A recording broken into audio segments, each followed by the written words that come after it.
En fait, à Dresde, il y avait par exemple dans l'orchestre, presque tous les violonistes, toutes les cordes étaient italiens. Le violon, c'est l'instrument italien par excellence. Et donc, si on jouait du violon, il fallait soit aller en Italie pour l'étudier, soit en fait c'était des Italiens qui sont venus en Allemagne pour jouer. Le concerto pour violon, à l'époque de Bach, était en 3 mouvements. Mouvement rapide, lent, rapide. C'était la forme que Vivaldi a inventée à Venise, en quelque sorte. Bach n'a jamais été en Italie. Je crois qu'il ne parlait même pas italien. Mais en fait, la musique vénitienne, la musique italienne circulait dans toute l'Europe, surtout celle de Vivaldi. Il y avait des compositeurs, des musiciens collectionneurs de musique italienne. Et Bach s'est nourri en fait de cet échange culturel entre les deux pays.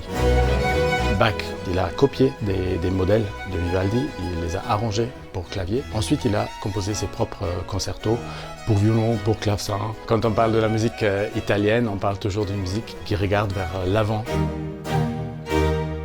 Mon violon date de 1713, c'est un Pietro Giacomo Rogeri. C'est mon partenaire en quelque sorte depuis plus de 12 ans. C'est un instrument magnifique. Ce qui m'inspire quand même beaucoup, c'était le violon pendant toute la carrière de Reinhard Goebel.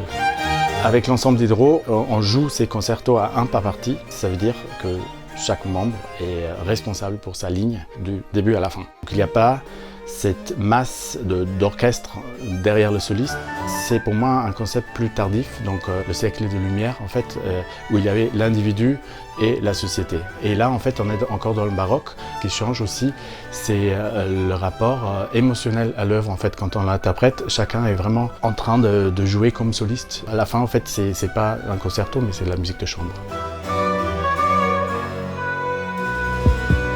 Entrez au cœur du concert.